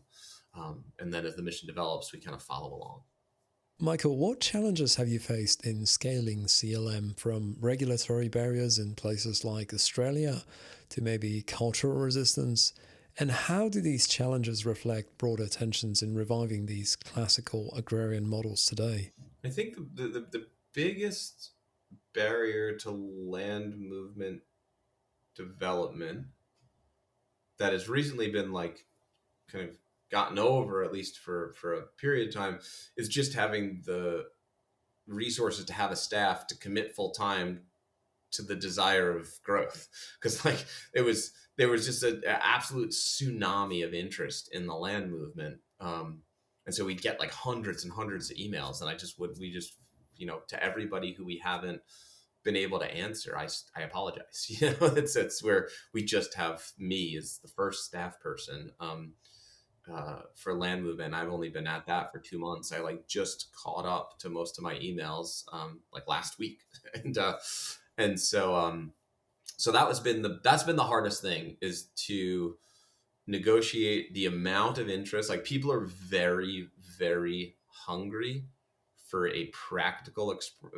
people are very hungry for the land movement, desperate, even I would even say desperate, and there's wasn't the resources aggregated and pulled together to fund a staff to do the mission, and we're just getting there now, right? So we have good principles, we have good rubrics, we have proven organizing that works, that like moves people through development stages, that helps them recontact with community, land, and God.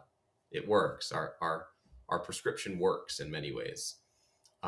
We just need to rally the resources so we can have more full-time staff people to execute the mission, so that was really the biggest hurdle, which were like, when you're starting out an organization like this, it's like you're divided between, I need to fundraise and I need to actually do the work, and it's hard. That balance is like a little hard, to negotiate. So that was number one. Now I think we have a good bit of fundraising, like the engine is primed, and hopefully we'll be adding more staff positions, and hopefully locally we're training more and more localized fundraising, and that localized fundraising will hopefully generate resources for the chapters themselves as they grow. And so we have a framework to like help make that happen. But so that was one of the biggest pivotal things. There's also there's been minor, like there's divisions, particularly I think in America, there's like the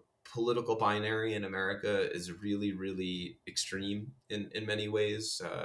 It's too much to get into, like, deeply on it, but the process of democracy creates this majority rule necessity, and so you get this intense binary that develops, and it's just like, now those two nodes are like, light speed away from each other.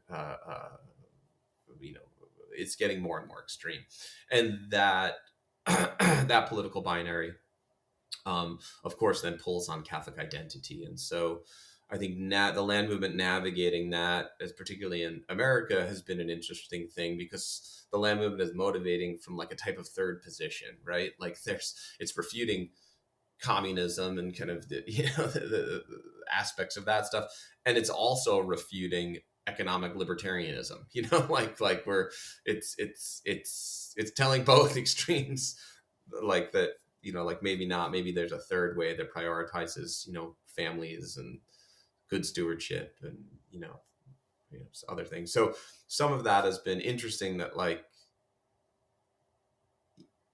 everybody, it's always like, I think just today, like I don't, I'm not going to guess at your necessarily political orientation, but like sometimes I end up on like very left-wing podcasts, I end up on very right-wing podcasts, and it's like people then like want to associate the land movement on that binary, and it's like, well, it's not really on that binary.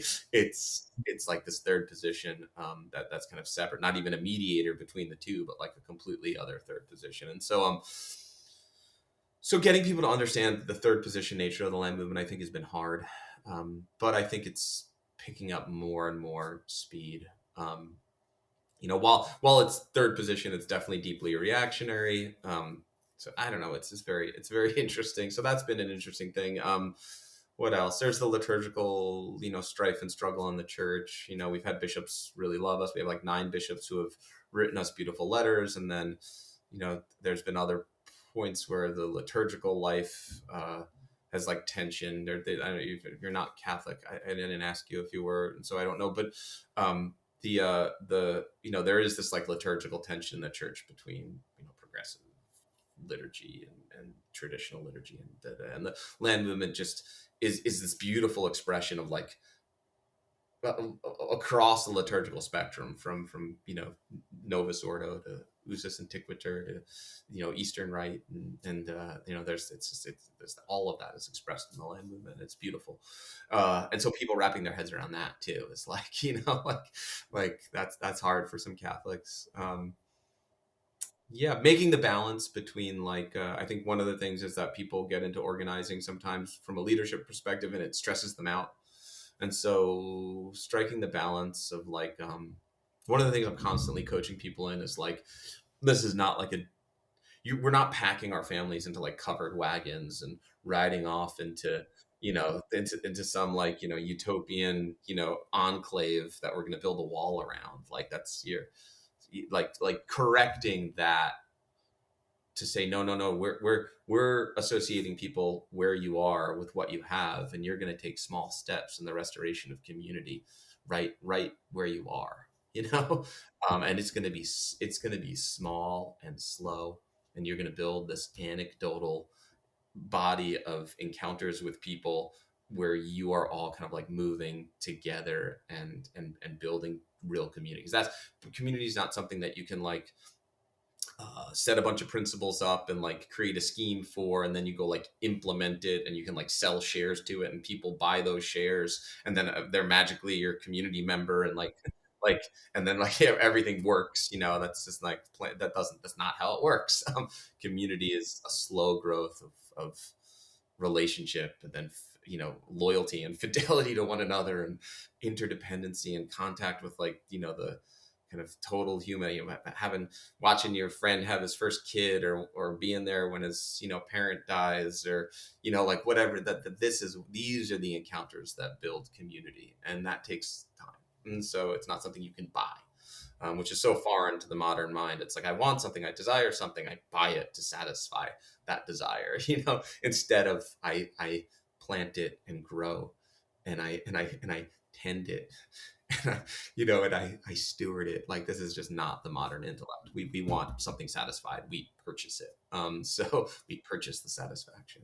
So in any event, that's by breaking out of that idea of that, like, this is going to be some type of intentional community that we're all going to buy our way to happiness, is or design our way to happiness, is something that I'm constantly working against as far as a cultural disposition goes.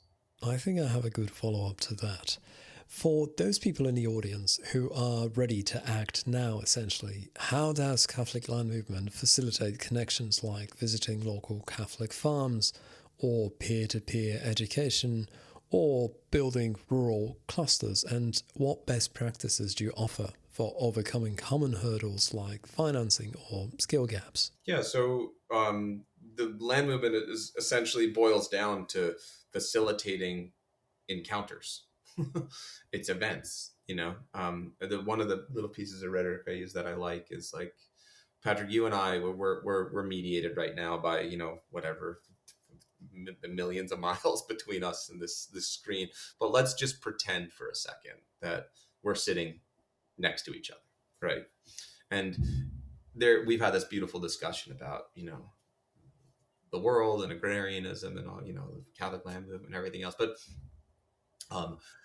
let's pretend now that we're done talking for a while, and you and I go outside, and I gotta, what am I doing today? We're done setting trees, but what was it? I got to muck a sheep barn. I put my sheep out to pasture, right? So you and I go out together after this, and we muck a barn together, and we work, and in that work, we enjoy each other's company. You get to know me better, I get to know you better, and there's some bond of fellowship and love between us that develops from like working together. And then it hits 12 o'clock, and it's time to pray the Regina Caeli together. And so we pause our work and we chant the glory of God together for the 5 minutes it takes to pray the Regina Caeli during Eastertide. And so we've spent time together in participation with the created order. We've loved one another in that, and then we've turned our eyes to God together. Well, brother, we made it. I don't know what's going to happen next. The tomorrow I might not wake up. I might get hit by a bus. I might, I don't know. But in that moment, we made it. We did what our Lord asked us to do, which is love each other and love God.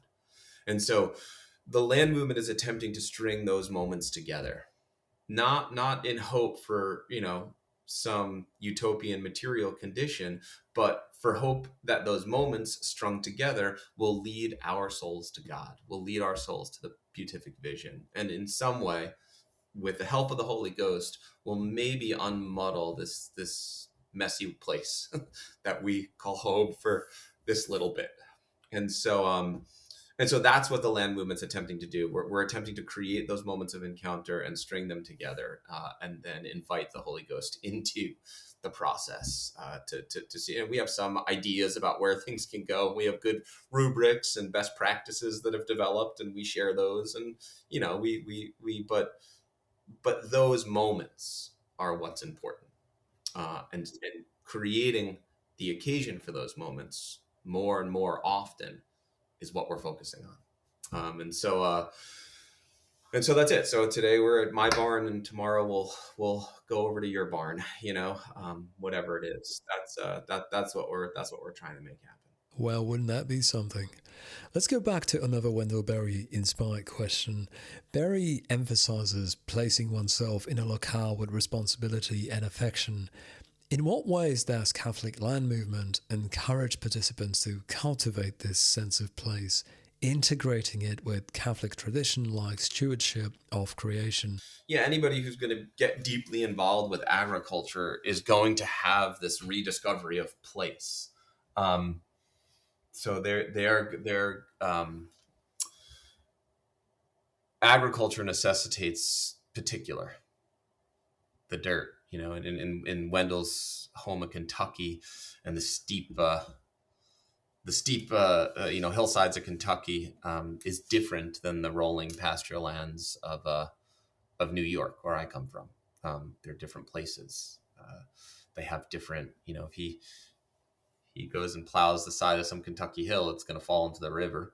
You know, I plow a field out here, I'm going to turn up limestone. Right? There's different particulars, um, and so there's this there's anytime you're dealing with agriculture, you're dealing with those particulars. And it's interesting. Like, I guess just earlier in the talk, I was talking about how I was in the Pacific Northwest, and like I went to like 3 different homesteads. I went to a bunch of different homesteads, but on 3 of those homesteads, they were all raising kune pigs, which is a breed of pig I don't see out in New York. Nobody, we have like Magalistas, and like I don't see the homesteaders getting kunis out here. Maybe they are. I haven't seen it that much. But I went to 3 homesteads, and they all had kunis out in the Pacific Northwest, and then the Idaho pasture pig, which is like a type of kune, I think. So, in any event, just really interesting, right? There's all these like colloquialisms that exist in place, and until you get deeply involved with agriculture and the cultivation of the land and the cultivation of a relationship to the land, you don't encounter these various colloquialisms. The apples that we grow here are different than the apples that they're going to grow in West Virginia. They're going to grow the wine sap, and I'm going to grow the Northern Spy, and they're different. So there's all of those particulars emerge, when you get into contact with the created world. Yeah, that makes sense. I've got another Berry inspired question. I'm sorry, I've got a lot of Wendell Berry questions, or questions that have been inspired by his writings, because I've been reading so much of him over the last few years. Hope you don't mind. Berry often laments the loss of intergenerational wisdom in farming. So I'm wondering, how is Catholic land movement working to pass on agrarian traditions to younger Catholics, essentially ensuring the movement's longevity extends well beyond the current resurgent horizon? The land movement is primarily focused on family. It's not focused on the individual, but it's, I would say, if you were to come to a land movement event, you're going to see tons of little kids, tons of teenagers, tons of, that's the family is the core unit of society. And the land movement really lives that, really lives that reality. And so by orienting things to the family, you are creating when your little kid goes to some land movement event and there's a ton of other little kids and their families are all raising chickens and keeping gardens, and moms making cheese or something, or um, a culture begins to develop. You can see it happen actually. The kids are like, oh, your family prays the rosary every day too. Like, oh, your family has pigs, so does mine, right? And all of a sudden they're not like this isolated island in like, so different from the other kids or so different from the modern experience, but they have a type of cultural identity that's shared. And so when that happens, it galvanizes, it supports, it combats isolation and alienation, and the hope is that it continues to grow into the fabric of like a larger and larger civic association, where things continue to deepen and grow between the participants, and that deepness and growth takes on a generational component as these kids get older. Now, is every kid going to be drawn to farming and like living a life of toil and hardship and prayer? No, probably not. Even my 6 kids, probably not. Um, but will the experience of being close to the earth in the way that we are, in keeping present God in our thoughts, and that habit of doing that, is that going to shape the character of my children? Absolutely, absolutely. I talk about my little guy George, who's 4 years old, and like his like the chickens are my responsibility, I gotta go get their eggs, and like he goes out there and puts little eggs in the basket. This is shaping his character, it's shaping his idea of like where food comes from, it's shaping his understanding of his relationship to where food comes from, his responsibility, his care for creation, his the real and kind of visceral contact, like having to pull a chicken off the eggs, and take the eggs. I saw it the other day. He was doing it, and he was like, "This isn't." He took a chicken off and took the eggs. He was like, "This isn't stealing." Like his little brain was like, "This isn't stealing," and I was like, "No, it's not stealing. It's farming. We feed the chickens, and then we take the eggs, and they feed us, and it's a relationship. The chicken's the chicken, and I'm the person, and we feed them, and then they feed us, and we do that in relationship with each other. That's how God set it up. But it's not stealing. And I see his little brain just like, all right, that makes sense to me. Like that's a formative moment for that person. This like, oh, my stewardship in relationship with this other creature, we both get a satisfaction of like our basic needs, and I have a responsibility and a place in that relationship that's like unique, and it's good. It's good for the chicken, it's good for me. That's kind of beautiful. And that little 4-year-old mind just got shaped like that, instead of the person who's like, chickens come from a factory, the entire relationship is exploitive, they're just like some type of economic widget, I pay a secondary wage to like get the eggs, and we just like steal the eggs from the chicken, and the dignity of the chicken and my dignity in the process isn't even considered. It's all just like, how many calories does the egg have or something, and how many calories went into the chicken, and like, it's just like, and then how many pennies can the marketer make off of it in the supermarket, and it comes out of a styrofoam package that's like, everything's white and sterilized. It's a different relationship. The formation of the person who has that experience with the egg is wholly substantially different from little George, moving the hen off and moving the hay over and getting a bunch of different brown, green, pink eggs, with a little bit of chicken poop on them, like it's a wholly different experience, and it forms a different person. Amazing. I'm so fascinated when I talk to my farmer friends and see how their kids are developing and growing in confidence and skill. Farm environment has such a positive impact on those kids compared to children raised in sterile city environment where we all just pressing different buttons all day. It really is chalk and cheese. I want to ask you this because you're American through and through, and I think you will have something interesting to say about this. Jefferson saw agrarianism as a safeguard against tyranny. In Catholic land movement's vision, how does owned rural property empower Catholic families to resist modern tyrannies like consumerism or even state overreach? Yeah, I mean the person who can, in participation with their community, can produce their first things. We covered this a little bit earlier, but like it resists tyranny, right? In the same way that the American, it's just like second nature for many Americans to consider 2A or the right to bear arms as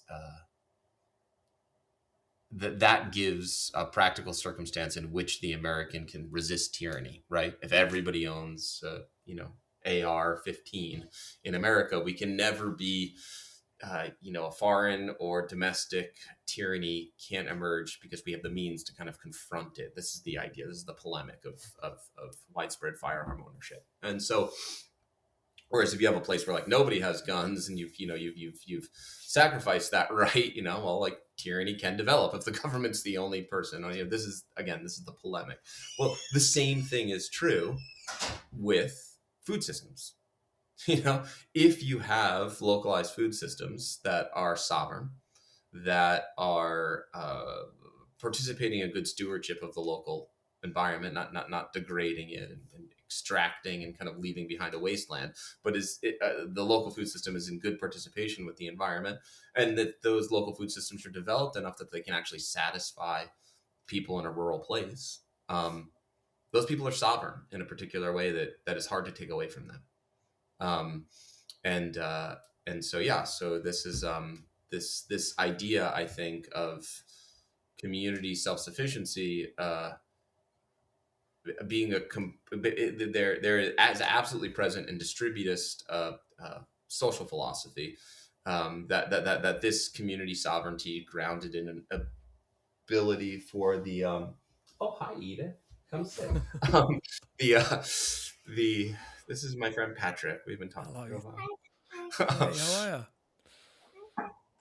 um, I think this is totally present in in many Americans. In some ways, it's just like latent and waiting there for some people. They don't have like a means or a pathway hasn't been open for them to like express it, but they understand it. They understand it, and I think it used to be more of a fabric of what America was, and increasingly we talked about it earlier. Again, increasingly we've kind of ended up in this position of like technocratic managerialism and the centralization of property and production and all these things. And what the land movement's doing, or what distributism is suggesting, is that we decentralize that. On the industrial side, property, capital, resources, means of production, they get centralized in industrialist monopolies, right? In an unregulated economy, you have the natural consolidation into monopoly. And then on the other side, with communism, you have the unnatural consolidation of property into the hands of the state. And I think what the distributist position is saying is that the ideal social order is one in which property is widely held and its productive use is widely implemented. And that is going to render a social condition that is most pleasing, that compels people to goodness. And that's the ideal that I think most of us are trying to like strive for. And so the land movement is a means to implement that type of social condition. I have a last question for you, and it's a big one. Looking ahead, what ultimate transformation does Catholic land movement seek for Catholic families and society beyond resettlement? How might this movement contribute to a broader restoration of Christ-centered civilization? There is a deep relationship between the agrarian calendar and the liturgical calendar. And so the hope is that as these patterns begin to reemerge through small things, you learn how to take care of chickens, and then and then you learn what a rogation day is, or you learn how to pray the Angelus, or you learn how to, that those start to culminate into an ordering of families in a particular place that create a type of refuge from the cataclysmic consequences of industrial modernity, and that refuge is witnessed by others, and people begin to say, oh, maybe there's a different or better way to live, and then resources, work, relationship continues to be like aggregated towards that creation of that different world, one that prioritizes the dignity of the person, one that prioritizes a pursuit of God, one that prioritizes a social fabric where property is widely held. But these things begin to emerge in very consequential ways in like the economic life of people and the civic structures and but you have to start right now. We're kind of like climbing out of a wreckage in many ways, many of us. And so you have to start from where people are with what they have. You can't show them like, you can't ask them to jump to the ideal. You have to plant the seedling before you get the oak tree, and so I think the land movement is in the process of planting the acorn right now. I mean, maybe there's a sapling here or there, but we're not there's a long period of growth and consistent kind of attention and focus that's necessary to kind of for it to get bigger. If you want to put like metric goals on it, the land movement has a goal that in 10 years, there's a land movement chapter in every single diocese of the world. That is one of our goals. It's a massive goal, but that's one of our goals. One of shorter term goals that we're looking for is that we want to have 5 full-time staff people over the next 5 years. So put on 1 staff person a year over the next 5 years, and that's not paying them a dignified livable wage that they can afford to own property off of.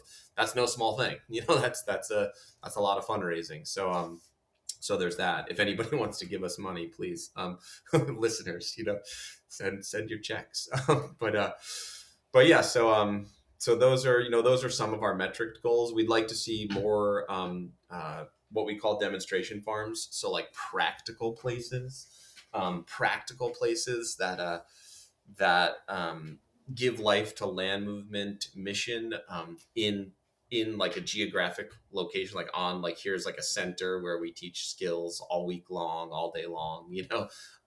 Here's maybe a vocational training school or a farm incubator or something else. We'd like to see those places emerge. So we have some goals, but we're always in the process of like understanding that we're growing towards those goals. We don't want to like jump to them too fast. We don't want to, we want this thing to grow organically from the relationships of people rather than just from like a giant capital dump somewhere, or a type of like technocratic nonprofit approach. We really want this movement to be a movement, and in such be very grounded in the real lives and real relationships of the families involved.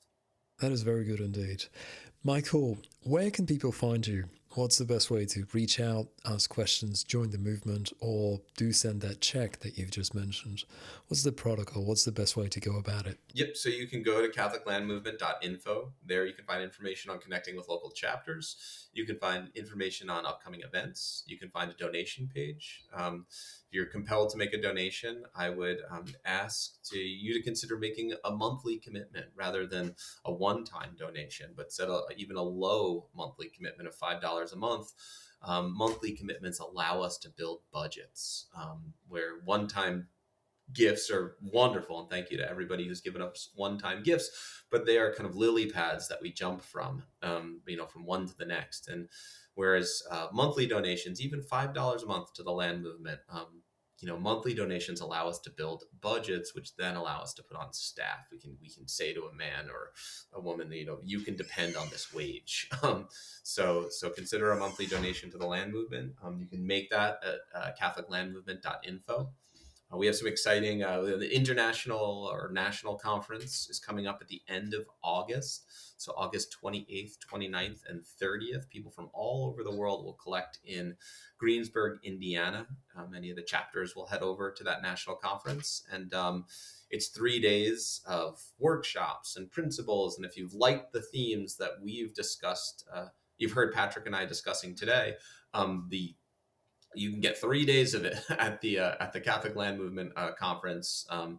There'll be how to set up a sawmill, how to run a market garden, how to pray, the daily office, how to, there's the principles, what is distributism, how to start a chapter, so on and so forth. So if it's something that you're interested in connecting with on a further level, I really encourage you to go on the website and consider coming to the national conference. And then connect to your local too. Connect to your local chapter, see what's going on, offer your talents, lift your talents to help this movement continue to grow and gain traction. That is beautiful. Michael Thomas, thank you very, very much for doing what you're doing, and thank you very much for finding time for us today. Really, really appreciate it. Thank you. Thank you so much, Patrick. This was Michael Thomas, Executive Director and co-founder of the Modern Catholic Land Movement. As I reflected on this interview with Michael today, I kept returning to an unusual convergence of ideas. Thomas Jefferson believed that a nation of independent landowners was the most effective safeguard of liberty.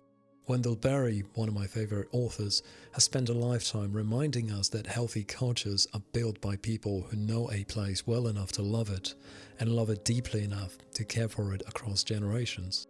And long before either man, the biblical story began not in a shining city on a hill, but in a beautiful garden.